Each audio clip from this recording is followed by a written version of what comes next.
started our long-range planning work almost 3 years ago now. We've got several board members here this evening. I'll just quickly introduce them. If you could stand or raise your hand. Mary Claire Edmonds, Nicole Wilhelm, Megan Doyle, Adam Scobie, Tom Koba, Hannah Tedros, and Nicole Flowers. Cindy Wolf-Boyton has a work commitment, and Jennifer Brown is home with a child who's sick, so wish her the best, and hopefully she doesn't catch it. So just quickly, why are we here? During our budget cycle in early 2023, the board was asked by city leaders to begin a long-range facility study. And since October of 2023, the board has engaged in data collection, review, and conversation to determine what is the best configuration of buildings for the future of Milford Public Schools. So some of the things that we've looked at over the years, enrollment projections, building capacity information, and programming needs. So how teaching and learning has changed since our schools were first built a long time ago. We looked at a study that identified the actual condition of our aging buildings, which you'll hear a little bit about tonight. And we've had almost 1,400 interactions through surveys, focus groups, community conversations, and numerous board workshops. And from them, we've learned that the community is ready to move away from the status quo, understanding that our buildings are 55 to 75 years old, and it may be time to begin replacing them. We've learned that people are okay with change and consolidation if it's done with planning and intention, and that's across all levels. We've heard that. And parents want more opportunities for their children and parity among schools. So we have enlisted the help of a consultant, Perkins Eastman. Where'd they go? Right there. And they'll introduce themselves when it's their turn. But they're here to help make informed recommendations for a final long-range facilities master plan. And you'll hear from them in a bit. So last month they shared their findings that there is no viable land to accommodate one comprehensive high school. So the final plan will envision renovation of the 2 current facilities. Tonight we are focusing specifically on their recommendations for middle schools. And later this month we'll focus on elementary. In April, all of the information will be brought together into a draft master plan for consideration, including recommendations for sequencing steps. It'll be a comprehensive full plan.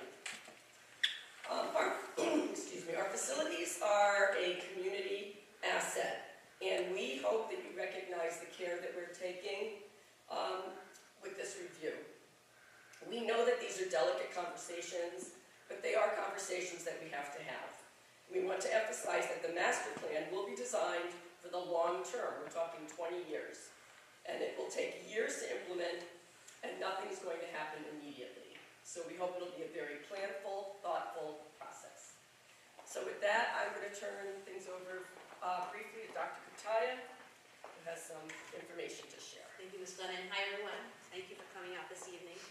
I'm particularly excited about the work that the Board of Education is taking on for the last 3 years. Because at my world of education, of teaching and learning, what we like to, in an ideal world, have program drive facility decisions.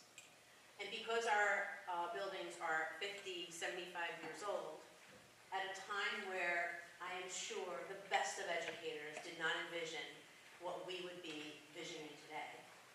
Right now, our facilities, to a certain degree, are driving our program.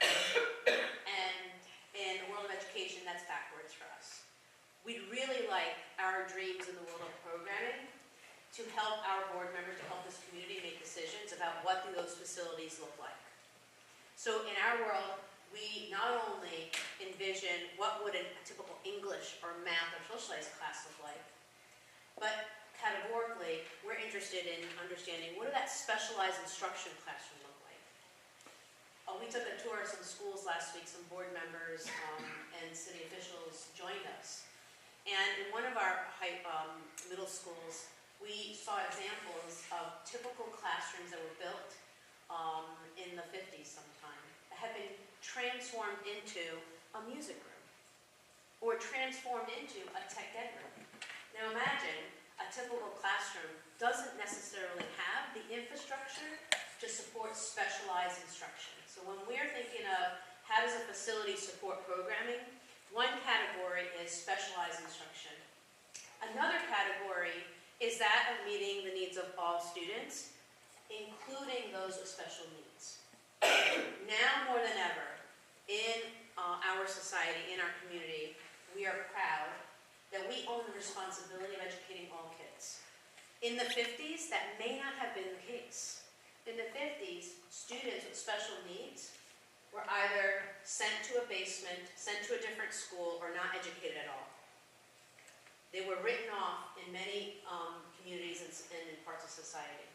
Today, we want to prioritize, particularly in Milford, to keep all of our students home. When I say home, in our buildings. We want to be able to have specialized spaces so that our students along the autism continuum, along the continuum of behavioral needs, along the continuum of social, emotional, mental health needs, get their services here in our schools. In the 1950s, they didn't specialize the facility for that. And the third category that I really want us to think about is that of core spaces. You know, when I talk to the board about our elementary schools, the cafeteria acts as the cafeteria, the gymnasium, and the auditorium all day long. And kids are in and out of there for those three reasons. That space is no longer adequate. And so when I talk about core, I'm talking about the cafeteria, the library, the fields outside. You know, all of our middle schools don't really have the perfect fields for intramural or pre-high school sports or extracurricular activities. I do want to mention something in the specialized instruction that I probably didn't say enough about. In the world of middle school, I don't know if any of you guys are like in my experience, but it went from a junior high to a middle school sometime when I was in elementary. And we went from just 7th and 8th grade to 6th, 7th, and 8th in my time over in New York. Well, the world of middle school is very, very different than junior high. The world of middle school should really act as an environment for students to explore their interests and needs and possible careers in the future. So what we would really love to do programmatically in Milford Public Schools, is to include specialized instruction around the STEM field, the humanities, marine science, aquaculture, culinary.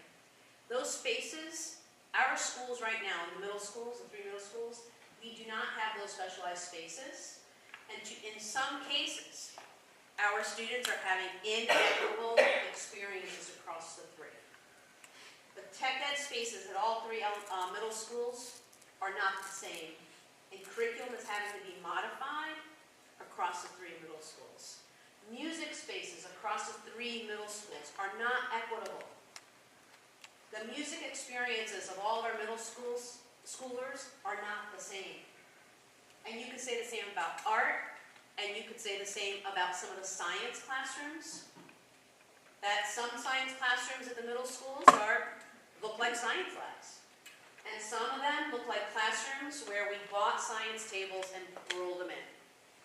Those are not equitable opportunities in learning across the 3 middle schools. And that's created by the facility, not by our staff, because our teachers overcome the facility problem. It's not because of lack of curriculum, because we have the same curriculum in all 3 schools. So we really need the facility to catch up with our dreams. And they're not caught up to 2026. And if it takes us 20 years to implement this plan, imagine how much further behind we're going to be in some of our programming and some of the opportunities that we want to provide our Milford students so that they can be competitive with other communities, but also in life when they get out into either dreaming about college or career or serving in the military or whatever their choice is at the end of their 13 years with us. So we hope that this community, our Board of Education, makes decisions on facilities so that it could really help promote the future programming for our young people. And with that, I'll turn things over to Perkins Eastman.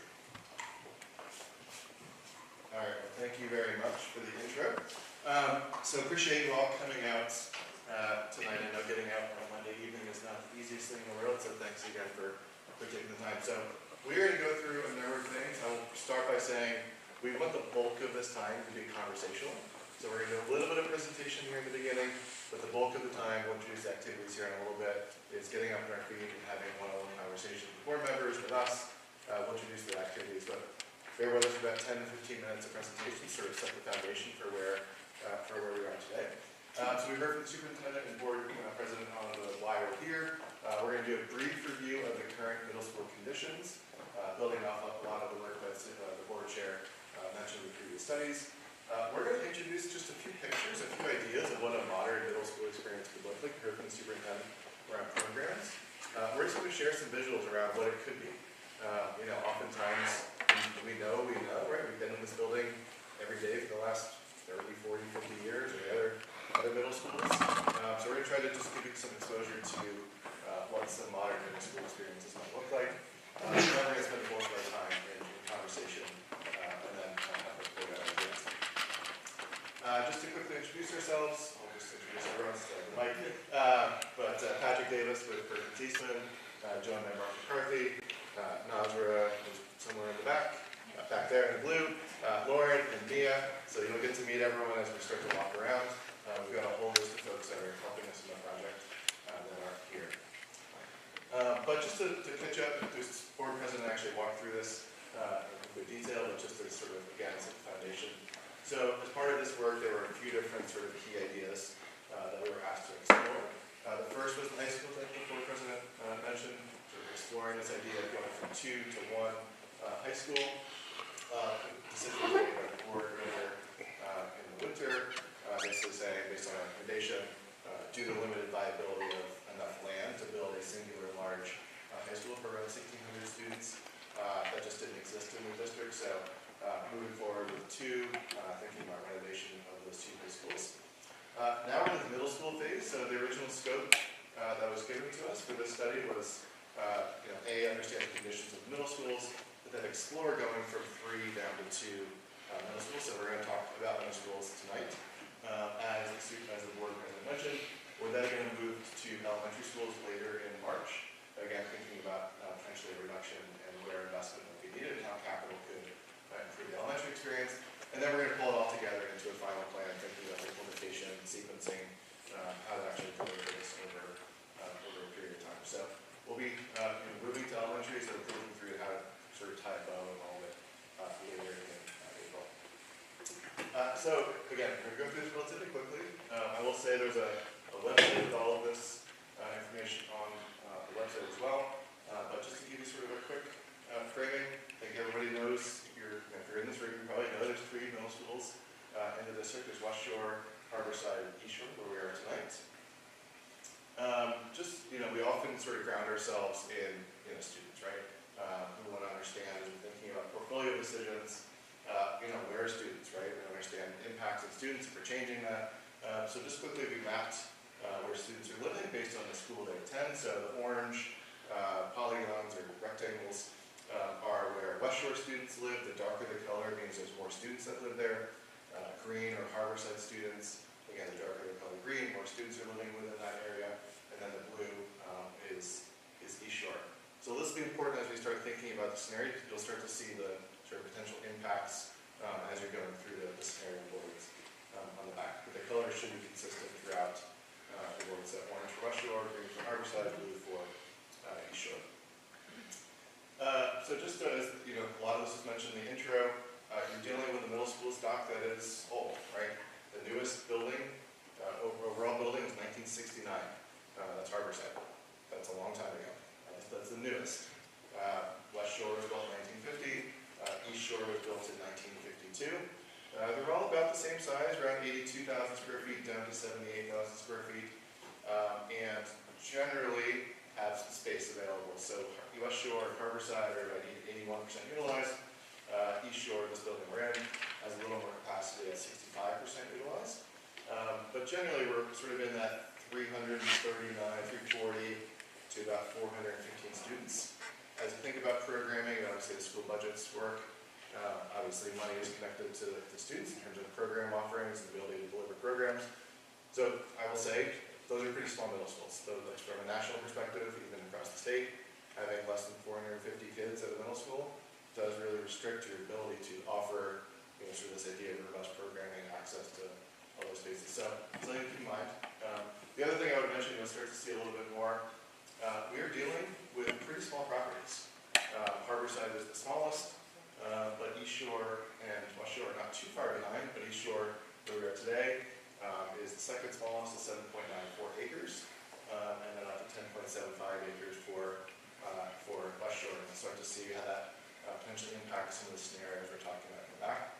Superintendent mentioned it, that small property size and sort of the expanse of the buildings. We're dealing with a lot of single-story buildings. If you probably walk around this building, it's pretty sprawling. Single-story building really restricts what you can do on the outside, right? You're sort of taking up a good chunk of the property with buildings, so there's no, full-size fields or things like that you might expect on the school. So again, just sort of highlight some of those things. The other thing, Superintendent mentioned this, these buildings were not built for modern education, right? They're missing some core programmatic spaces that we would want to see in a campus. For example, she mentioned the science lab. If you walk down the hall to the right and then to the left, you'll see some classrooms that are, say science on the door, but you walk in, it's just science furniture, tables moved in there, but there's one sink in the classroom. Think about middle school science, you want access to plumbing, you want access to all these things you want to do in terms of teaching science. Doing that in a regular classroom is restricted in terms of what you can do from a program standpoint. Things like robotics and tech spaces. There's a lot of studies that show sort of getting your hands and building things and sort of making things is critical. That's we don't find those spaces here. You mentioned special education requirements, and then we'll touch a minute on gym sizes and sort of all the big box spaces that we would want to see in a school. So you're doing great. The buildings are maintaining well, but there's a point where a building that's 70 years old has a hard time keeping up with what modern education is demanding. So we're going to touch a little bit on conditions just before we do that, just to define a key metric. So about 3 years ago, the district hired a consultant to do conditions assessment. So engineers walked every building. They look at things like the HVAC system, the roof, the electrical, plumbing, all of those sort of core building elements. And they determine what's called a facility condition index. Essentially, you assess the building, determine the amount of sort of capital or sort of system level deficiencies or things that are failing or about to fail, and you take that against the cost to replace the building, and it gives you a ratio. That ratio is called facility condition index, and essentially you'll get a score between 0 and 100, and it's sort of inverse of how most of us think about data, but generally the lower the score means the better the building is in better condition. So if you're in the 0 to 5% range, it means it's a pretty new building. You might have a little thing here or there, but generally it's new. 5 to 10 means you need sort of typical maintenance, but it's still in pretty good condition, fair condition. Once you get to that 10% range, you start to move into that sort of more core category, 10 to 30%. You probably have individual systems that need replaced. Maybe it's your roof, your HVAC system, but it's sort of limited to a few things here and there. Once you get to the 30 to 50% range, that's when you're sort of reaching the point where multiple things are failing or about to fail, and you need to think about larger investments.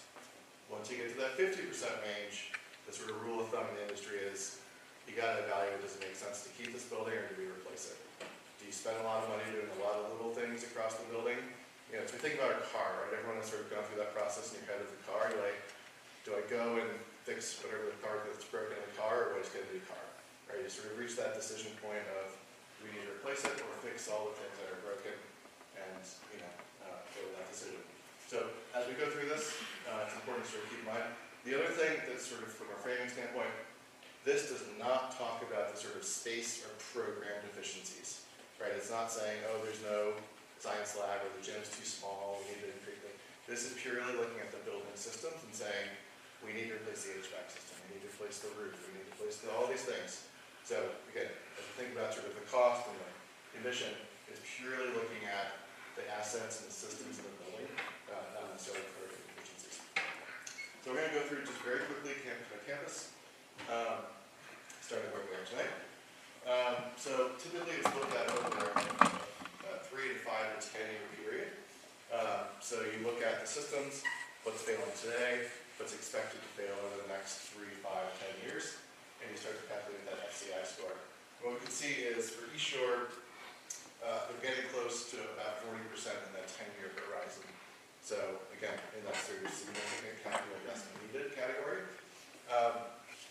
So I will say this is the best of the 3 buildings, but you're still at a point where major investment is going to be needed in the building over the next 10 years. The bar charts here, and I won't go through all the details, but we also looked at the availability of space and compared it to the other middle schools. So we can look at the typical average classroom size, which are pretty equivalent across the board. You're typically between 850 and 900 square feet, which is actually pretty good. Looking at some of those sort of larger spaces like the library, cafeteria, and gym.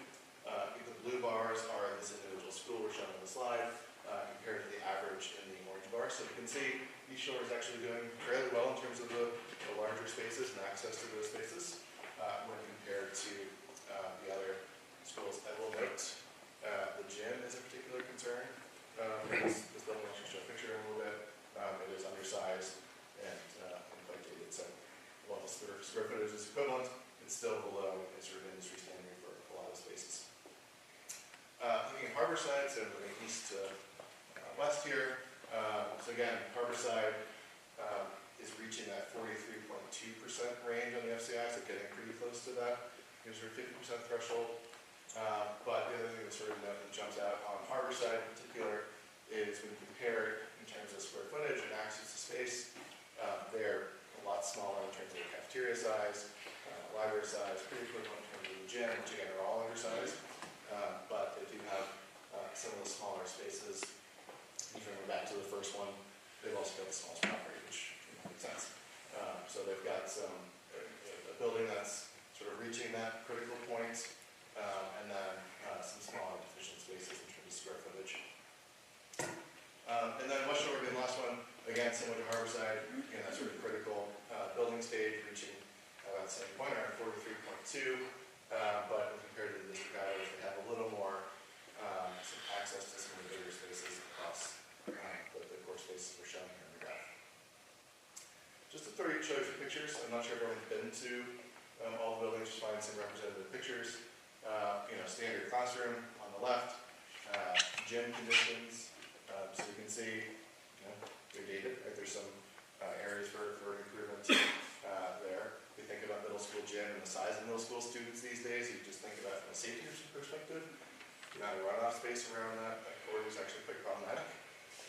But obviously, you have to do what you have in terms of the footprint of the building. Just a few other spaces for classrooms. Science classroom. This is pretty representative of what we've seen. It's got a nice science-looking table, but it's not a science room. Right? It's some furniture in the room, but again, there's one sink in that room.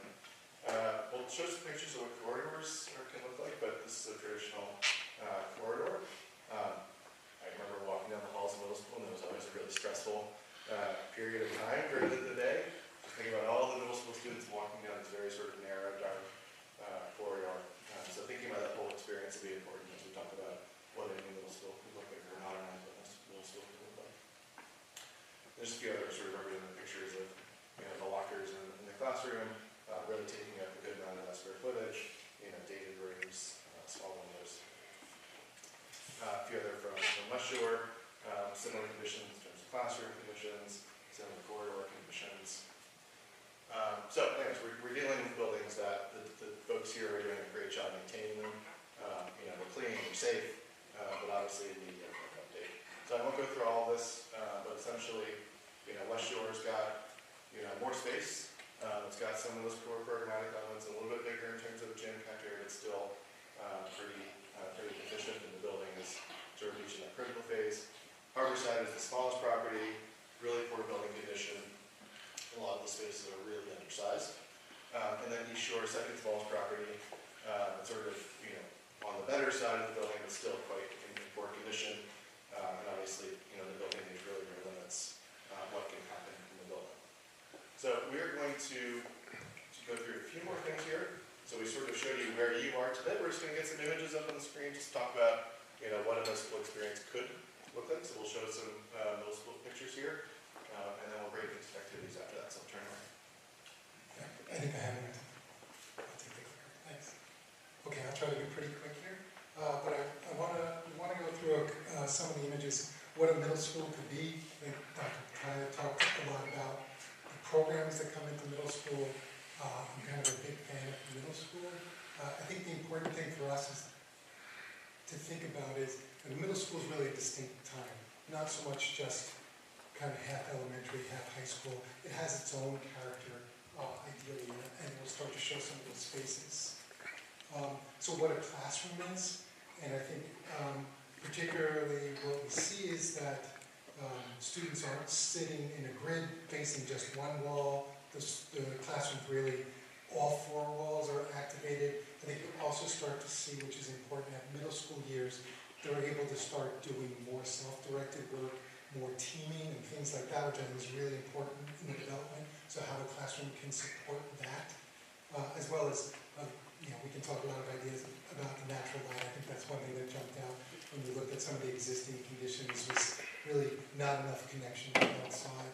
What a STEM space looks like, what a science space looks like, more flexibility, bringing in technology, bringing in power. We've seen that. I think that's one of the things that the superintendent talked about. Some of the spaces have it, some of them don't. Again, a connection to outside. I think that's another thing that Patrick was talking about, that the sites aren't that big, but we would like to see not just the fields, but also having more teaching spaces extend to the outside. Music rooms that are purpose-built, so acoustically they're higher, they're bigger. In middle school, again, so many things are kind of happening in middle school, but one of the things is big participation in music, big participation in choir. The whole idea of performing, I think, starts to escalate and elevate in middle school. We see a lot of changes in dining. We're in one tonight, so obviously cafeteria is a big space in the school that has to perform a lot of different functions. But the other thing is we're very aware of a lot of things that happen in the cafeteria, so creating more variety of spaces, also making space that's a little bit more like an all-day long learning space and not just 3 periods of lunch and then move on. The other thing we'd like to see is more of this sort of flexible student commons. I think middle schools love this kind of space, and they're getting to an age where they can really use it. So someplace that could be dining but could also work as a study space, can work for clubs and other kinds of extracurricular activity. And just these spaces which connect. I think that's one of the things is, when you look at these vintage buildings from the 50s or the 60s, you don't see this kind of connective space where it really creates a sense of community in school. And we know that when there's a sense of community in school, they're safer, people are more connected, and the students, they're more inspiring. The other thing that we'd like to see are these kind of breakout spaces. So not just the classroom, not just a corridor of classrooms, but also these sort of in-between spaces, as I said, where students can start to do self-directed work, or a couple students can leave the classroom and work on their own presentation, all these sort of things, but they're hard to do if you're just working in a traditional classroom or corridor setting. And again, this idea of extending learning to the outdoors. Obviously, it would be great to have more field space. That does, and we'll show some scenarios where there might be some possibilities for that. Again, in middle school, you start to see more team sports, more intramural sports. So I think the fields become more and more critical. And as Patrick said, the gym, we love to see gyms that feel really active. I think the thing for us we always think of is the gym is a teaching space. So it should feel like that, it should feel natural light, and also ideas about wellness which also start to come in when you get to middle school. Not just physical activity, but health and wellness. And as I said, middle schoolers, big participation in performance. I think that's really, you start to see a bit more focus on music and theater starts to come in more earnestly, so having a space to support that is really fantastic.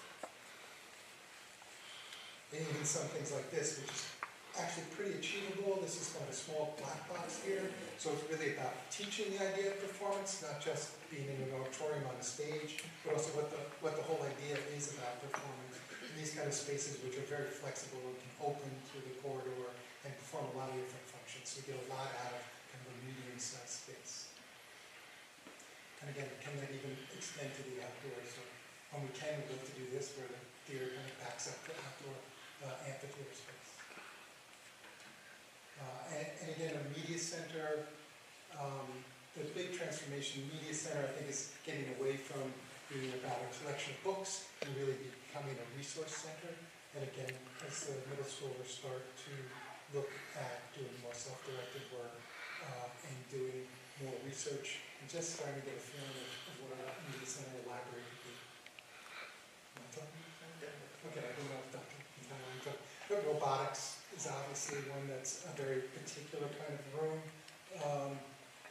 that needs to have that space to support that kind of program. Just some ideas about robotics, makerspace. Again, this idea of just introducing career pathways, and at middle school is a time when they start to explore some different pathways and having the spaces to encourage that. Usually they love this sort of filmmaking, recording studios, making their own content, starting to develop their own broadcasts and so forth. So having dedicated space for that doesn't take a ton of space, but I think it's really dedicated, design, purpose-built space. Cool. All right, so we just want to get your brains. I'll be over here if anybody wants to talk about more images and so forth. Can we ask a question? Yeah. Are these real life tools, or are they just like design ideas? No, I think the real middle schools are They're big real builds. tools in the country somewhere. Yeah, Connecticut, down East Coast, some DC, some Boston, some East Coast. There's one in California, but yeah, they're real build spaces. Good question. Okay, so we're going to just quickly introduce the sort of framework for scenarios. We'll introduce the activities here. But really the point of what Mark was showing, well, another activity over here was the superintendent mentioned, thinking about these buildings that were built in the 50s, 60s, 70s.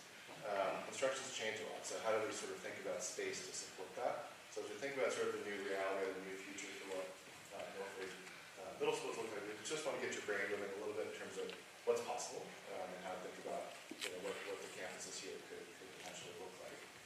So we're going to go through, introduce the different scenarios that are up on the walls back here, and then introduce the activities where we'll be standing and having a conversation. So you'll see three boards, and we'll introduce them again in a second, but there's three different scenarios that we explored and shared with the board last week.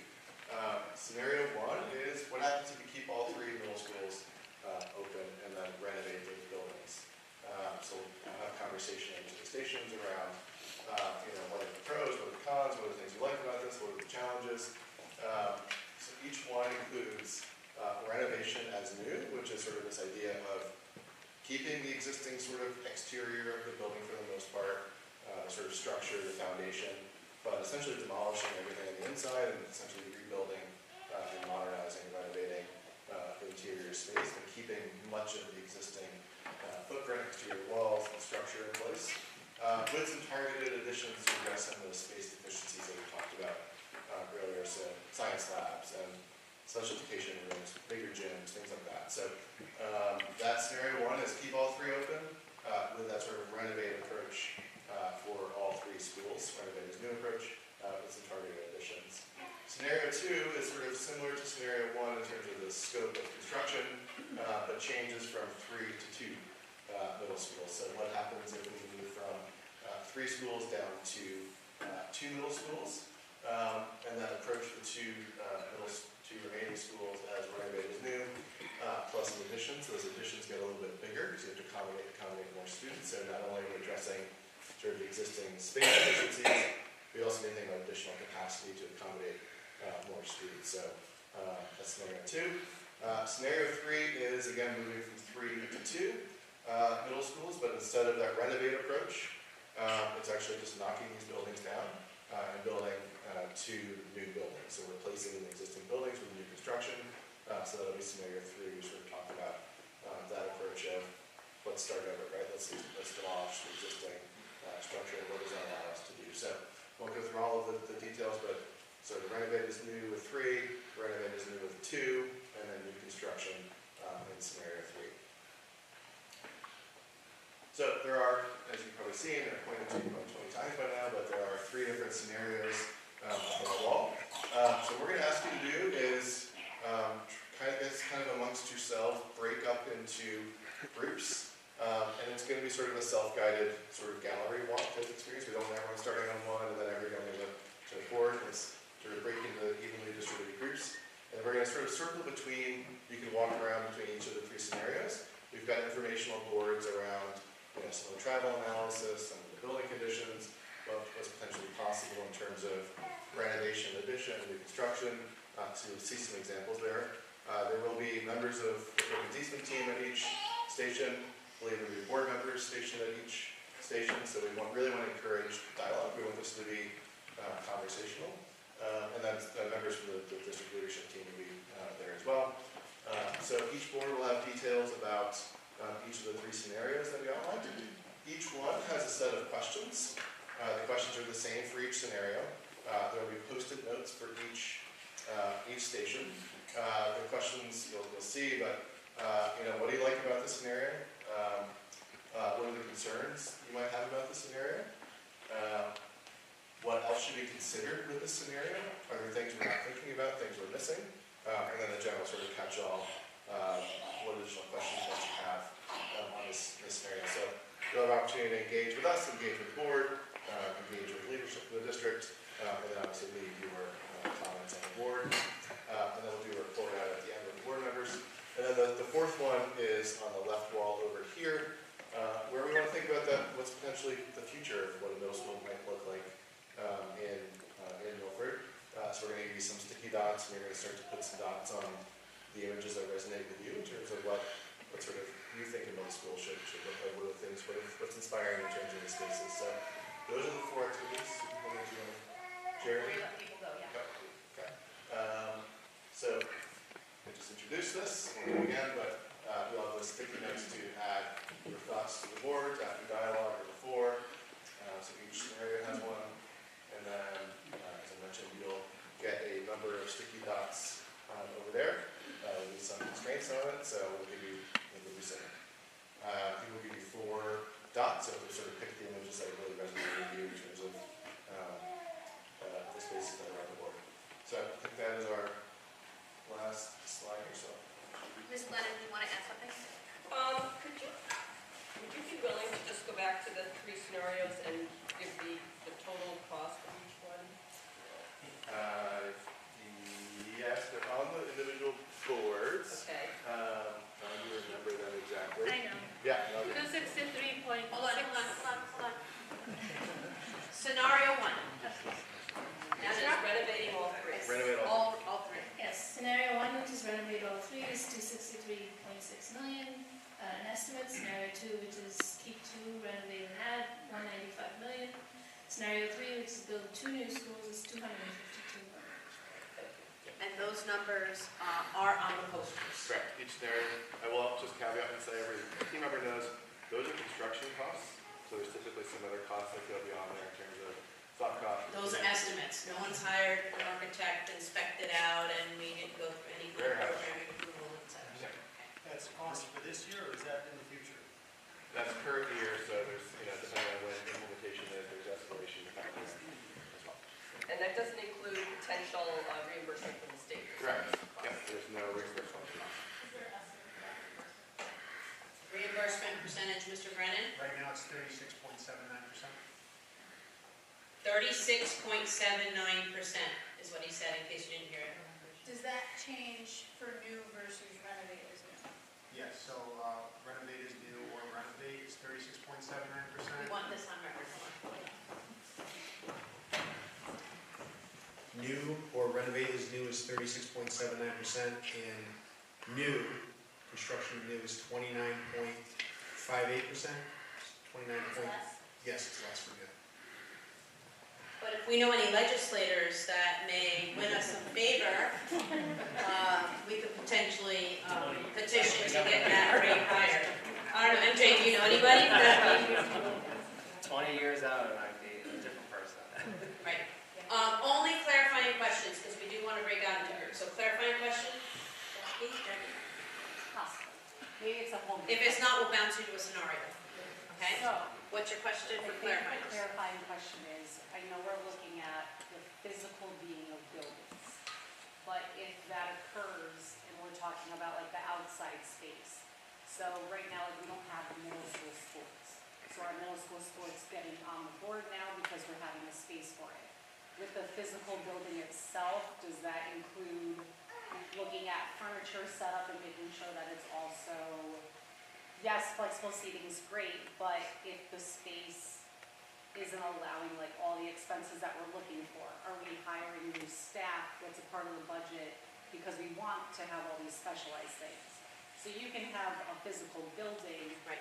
but if Milford's also looking to like hire these new staff members or make sure all these certifications that we're looking for middle Right, schools to right. offer. So for an Like I said, example, I real know clear, the quick. physical being, but We it would also want- takes people inside the building to Right. make that. So we would want to dream of some modern version of home ec Yeah. for 6th, 7th, 8th graders.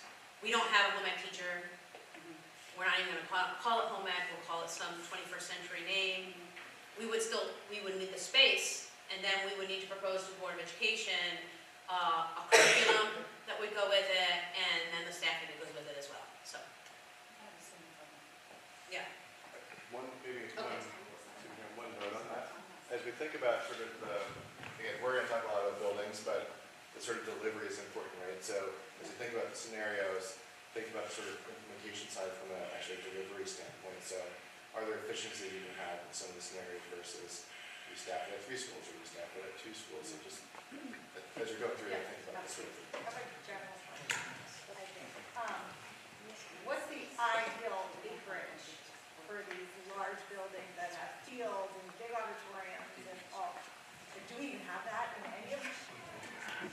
So you want to get, Because those pictures, like, those auditoriums are humongous, but Yeah. like, so we built out, we didn't show it here, but we built out a full program for what a 650 student middle school would need. You need about 120,000 square feet of building space. And we probably 10 to 15 acres is ideal. But with smaller sites, you can do it. You just have to be more efficient with the buildings. So maybe instead of a single-story sprawl on campus, you have some 3-story structures that allow you to be more efficient. Actually, you'll see some of that. So we try to maximize what you have. I will say finding all of that across the district is going to be hard. So how do we maximize the property you do have and build smart in many ways? So instead of, as I mentioned, a single or 2-story building, the academic bar is maybe 3 stories. So you're going to reduce your overall footprint and try to increase access to fields and outdoor classrooms and things like that. But 15 is sort of the ideal target. But I will say most places don't have that, right? Most places don't have a flat piece of land you can build around an island, right? It's very different here, and it's good. It's fine. So you do what you can and be really smart with your design decisions to maximize your time. One last clarifying question, then we're going to move on. We're going to break up into groups. Sure. So just a quick question. Which scenario, and sorry, I came in a little late, is the least disruptive to whichever student's body is active during whichever year down the road this occurs? Like uprooting them in their school day and... During construction? Yeah, during construction, the construction phase. Well, it all depends on how you slice it. Each scenario has a different answer to that. Well, I mean, okay, so a new building, they don't have a building at all. You build one and then build the next, and they're all squished in 2 buildings for a year and a half, 2, 3 years, and then... That sounds like your question. I would say those are things we're contemplating in the sort of implementation. So I will say, based on the building condition, the age of the building, you're sort of beyond the just paintbrush in the corridor and just sort of small fixes. You're talking more substantial projects, which do have an impact in terms of delivery instruction. You don't want to extend a construction project out 10 years and just do it over the summers. That's inefficient financially. It just creates problems from a building standpoint. So there probably will need to be some potential sort of movement of students during construction. We don't exactly know what that is yet, because obviously we don't know the scenario. We don't know the full landscape of what it might be available for swing space, but I think it's safe to say, no matter which one you're looking at, there will have to be some temporary sort of moves for the program. So I think it's going to be across all three, will have some impact. Exactly what it is, we don't know yet. A lot of it comes down to the decisions are made, what's available, but I think it's safe to say that there would be potential impacts in terms of being in the same physical location. So I think more to come on that, but I don't think we have clear specificity in terms of what that looks like. Do you besides? Okay, so we're gonna move on to the scenarios. We can ask Okay. questions. All right, so hold on. I'm gonna have Board of Ed members first move yourselves. So Board of Ed members are gonna split themselves up amongst the three scenarios. Please go ahead and Board of Ed members move. Mr. McCarthy, you're gonna head over to the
or things that you've heard. So let's start on scenario one. Okay, so at the top here, we have what do people like about scenario one, and as a reminder, scenario one is where we renovate all 3 schools. So people like that we are keeping all 3 schools, keeping the historic school, also that we're maintaining travel time and maintaining kind of a smaller school. Some concerns are around cost. This is a lot more money, and we're still going to have kind of the older envelope of schools. There is also concerns around less resources showed up here. Other things that should be considered are there other city-owned spaces that we should be looking at? And then some questions about if we don't have middle school sports, why would we build fields? There are also some concerns on, we've already done some renovations, and if we are going to redo this, we are losing that cost. And then at the bottom, additional questions do we have? Most of those additional questions are around timelines. Thank you, scenario one.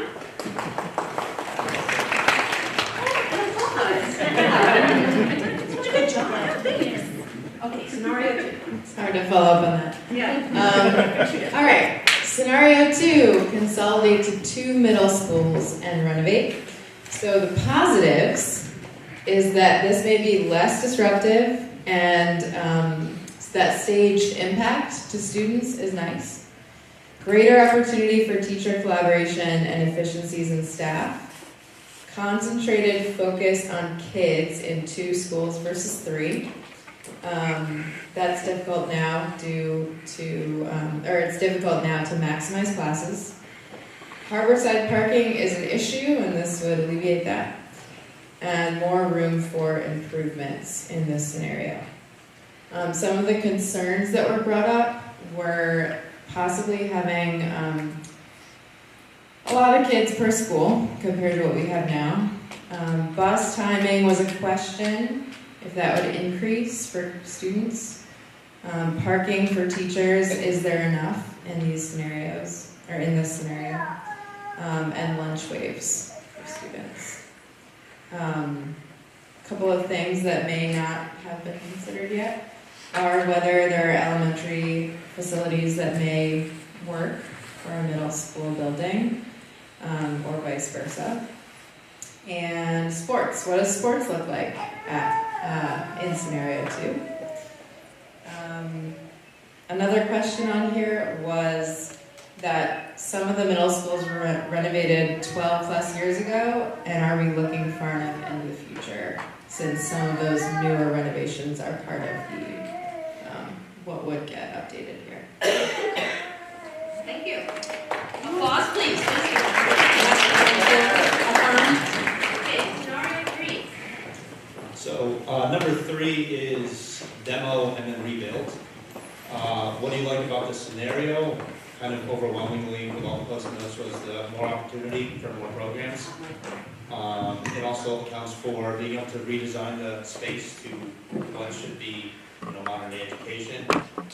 There's clear high school pathways came up, but that is kind of what it all is about. More programming and being able to build and design with intention. What concerns do you have about the scenario? I think the one that kind of stands out to a lot of people was the cost, the most costly of all of them.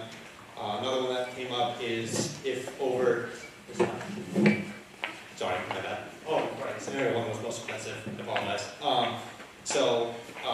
If we do this, kind of common theme that's coming up is the timeline. It takes about 3 years, so one of the post-it notes mentioned that, this is 3 years that was someone's entire middle school career.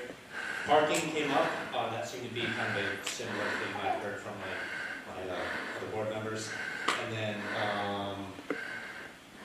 again, the costs came up quite a bit. What else should be considered is the staffing. Is staffing going to be maintained across what we currently have with the 3 schools? Parking came up again. Also, land in other areas, we're considering using land outside of what is just already being used. And the timeline was also something that we want to make sure is being considered. And then additional questions is Harborside cannot become an elementary school. Again, parking, the timeline came up, make sure there's dedicated spaces, flexible enough to future-proof, and, yeah, parking again. So parking is a hot topic tonight. Thank you, scenario 3. Okay, Nicole, we're ready to hear from the new spaces. What intrigued people's interest? First of all, the new lighting was a big one. Everyone really seemed to like that. The new music room was a big one. There's lots of stickers on that one. The updated science and labs were a big hit.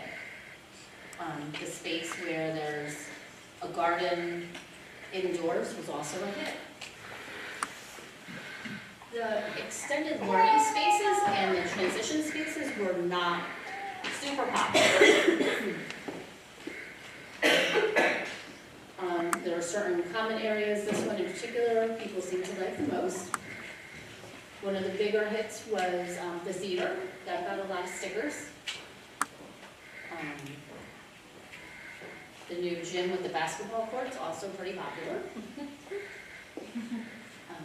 And then the soccer field was popular, and this outdoor space with the stage also had a few stickers on it. And that's it. Thank you. Okay, so we're going to move into wrapping it up. I think a good way to wrap up would be to share with you what's next. So thank you for sharing your ideas. These ideas, as they are represented here on these Post-its, will be recorded, archived exactly as you noted them on your Post-it, and that information will be placed in a document and shared with Board of Education members. Everything that we have shared with Board of Education members is on our website, and you can get there by scanning the QR code at the table, including the information that are on these large posters. Someone asked about this. Yes, all that is on there. Okay, so complete transparency amongst this board. They should be given great credit for just putting it all out there, all the information, all the dialogue. So what's next? On Monday, March 9th, the Board of Ed will meet for its regular business meeting. At every business meeting, there is public comment, so the public can weigh in at that time as well. The board will consider and also potentially vote on the middle school configuration on Monday the 9th. And then on March 16th, there will be a special meeting focusing on elementary schools. There is a possibility that will be an executive session if Perkins Eastman deems that there is a conversation about acquiring land. So that may be done behind closed doors, but certainly information will be shared in public session either before or thereafter. On March 30th, there will be once again an interactive public engagement similar to this, focused on elementary schools. The site for that is TBD. April 13th is a Board of Education meeting where Perkins will take all the information, the elementary, the middle, and the high school information, and develop a full master plan for the facilities. With draft thinking on timeline, what goes first, how long will it take, new build, renovate, etc. And there will be an interactive public engagement session on the plan on April 20th. Location TBD, and then with great hope, the Board of Education will vote on and adopt a final long-range master facilities plan for the Milford Public Schools. So hopefully by the end of April, we will have a solidified plan for this community. Ms. Glennon, any closing thoughts? No, just thank everybody for coming out. We really appreciate your input. There's been lots of great ideas shared here for us to consider. Thank you. Big decision for Board of Ed members. Thank you to Board of Ed members for being so open and hearing our community. Perkins Eastman, Mr. Davis, any closing thoughts? No, just thanks a lot for coming out. I know the big open that on Monday night, so thank you for doing that. Okay, great. Thank you everyone for coming. Appreciate it.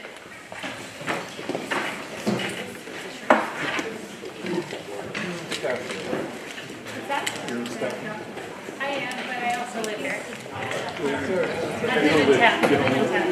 Yeah, but you don't live on the other side. No, yeah. Staff here. No. I work here and then. Yeah, I think Mia got that. Okay. Oh, yeah. No, I thought what you meant. Asking why, my function. Well, no, Not some people are there as like a teacher, but I'm more as like a parent. So basically, one of us, it's not yesterday, but Mike, one of our people was in town. So you're in the neighborhood. Yeah. That's Because pretty he cool. had, I'm excited. Yeah. So, when did you come on board?